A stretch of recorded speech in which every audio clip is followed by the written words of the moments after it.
What's up, guys? BD Skeleton in the house. I'm BD Skeleton. Today, this is your WWE Hell in a Cell 2022 review and results. And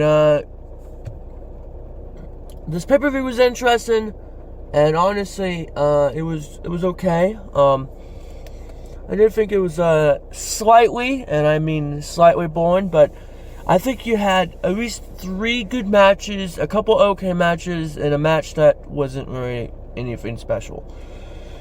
We're going to start off with the Raw Women's Championship Triple Threat match. Asuka versus Becky Lynch challenges Bianca Belair. A very interesting match. I don't think I have anything bad to say about it. There was no dull moments. There was no boring moments. I enjoyed it. And I wouldn't mind watching it again.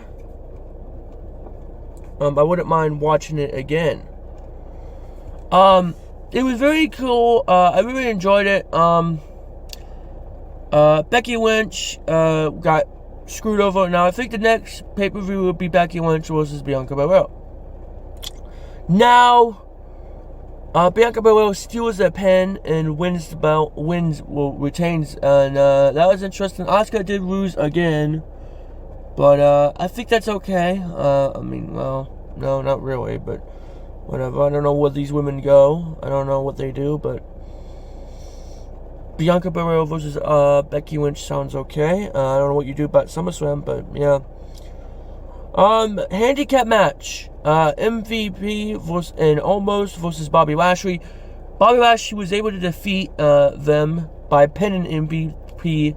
Match was interesting, but what happened after was very interesting. And I think they're teasing a Bobby Lashley versus Roman Reigns match. What the very least, Roman or Bobby Lashley trying to get the championship. And could that be a SummerSlam War Money in the Bank match? Yes, it could be. We never officially saw it, and they did book Bobby Lashley somewhat strong this past month. And it only makes sense because, well, yeah, he kind of deserves it. He kind of deserves a title shot after he got screwed over at, Elimination Chamber. So this makes sense. This makes sense. In my head, this all makes sense. And I'm sorry if my voice sounds a little bit weird. Last night was a long night. Bobby Lashley went in the crowd, and holds takes the championship from a fan, whatever.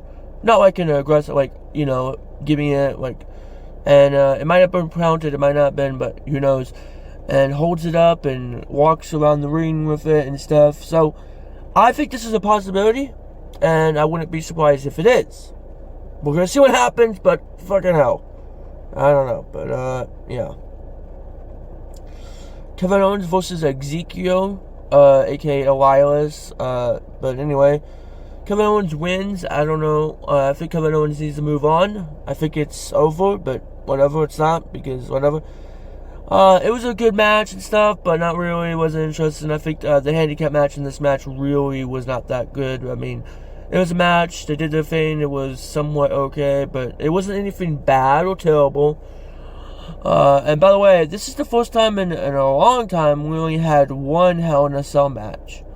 At a Hell in a Cell pay-per-view. And that's pretty good. I remember, Seth Rollins is always in a Hell in a Cell match, Edge, Bray Wyatt, Kevin Owens, Dean Ambrose, I mean, holy crap. A lot of Hell in a Cell matches, but this one is definitely in the top 3 for me. It was pretty good, but anyway, we're not here to talk about that. We still have 2 more matches before that match even starts, guys, so bear with me. 6-person mixed tag team match. AJ Styles, Finn Balor, and Liv Morgan versus the Judgment Day Edge, Damian Priest, and Ruby Ripley. This match, I enjoyed it. I enjoyed the whole bouncer and the, when it was Finn Balor and Edge. I enjoyed it. I enjoyed Liv Morgan. I think Liv Morgan. There was a couple things. Liv Morgan did a suicide dive or a splash, and she almost Sheamus didn't make it, and you know, I kind of feel like I see that a lot with these women wrestlers, and I'm not trying. You know, this does happen with like when big wrestlers, big men wrestlers, do this, but it also happens with women, and I just don't know. I don't think they're getting. I don't know what it is, but you know, sometimes it's just like they're walking on like quicksand or something. Like it's just so weird. Like I don't know how to explain it. It's like they don't get enough speed or whatever. I don't know why. I just don't. They look awkward sometimes when they do a dive. That's just me. I'm not saying I've seen good dives, but like I don't know how to explain it. It's just how I feel. The Judgment Day win. Now, where did they go after this? I honestly don't know. Personally, I think this match, I would have been fine if this if this match, like, if this feud started at Hell in a Cell or whatever, and then ended at like this could be a good SummerSlam match. But anyway, not anymore. I don't know what Edge does. I don't know what anybody does. I honestly don't know. Like, maybe AJ Styles at SummerSlam with I don't know who you face at, but anyway, I'm thinking too much of it. But you know, Judgment Day is on a hot streak. This was a very entertaining match. Like, I don't know what you want me to say. Like, it was very entertaining. I had no issues. We're just gonna move on with that. Edge was able to pin Finn Balor and call it a day. Okay, so then we get a match that I really didn't think was... It was a no-holds-barred match. Happy Corbin vs. Madcap Moss. Madcap Moss wins by, well, basically doing what the same thing that Baron Corbin did to him. And smashes the chair, you know, put the chair between his, you know, smashes his fucking neck and shit, you know, what kayfabe, and calls it a day. And that, I thought that was perfectly fine. That's how you should end a match. I mean, you smash a guy's fucking neck and you pin him. Like, there's nothing to it. Like, I don't know what you want me to do. It was fine. I liked the ending. Everything else was okay, but, yeah, I mean, it is what it is, guys. WWE United States Championship match. Mustafa Ali challenges Austin Theory, a.k.a. Theory. This match was okay. It ends when Austin Theory just straight up just beats him. There was in Chicago, so Mustafa Theory, and the crowd was good for this pay-per-view. Not gonna lie, this crowd was good. So I have no problems with that. The crowd was good and stuff. I mean, Mustafa Ali was being behind. He could have won it because it makes sense. Like, you know, you get treated like shit, so it makes sense. But he didn't. But he did have a good match. So, with the very entertaining match. Oh boy! So the Hell in a Cell pay-per-view match. Cody Rhodes was injured before the pay-per-view even started. Right there on his bicep, his armpit, and his, you know, it's fucking purple as hell. Apparently he torn something, I forgot. But anyway, now there was a lot of rumors the same Bray Wyatt was going to return. Now, I'm not going to judge anybody. That could have happened. Honestly, I don't know how bad it is. And honestly, I don't know if he makes it to the Money in the Bank. But anyway, before we talk about that. So the match starts, and Cody Rhodes, you know, this is a Seth Rollins and stuff match. This is the third one, it's supposed to be. And it's supposed to be the last one. Now, main event.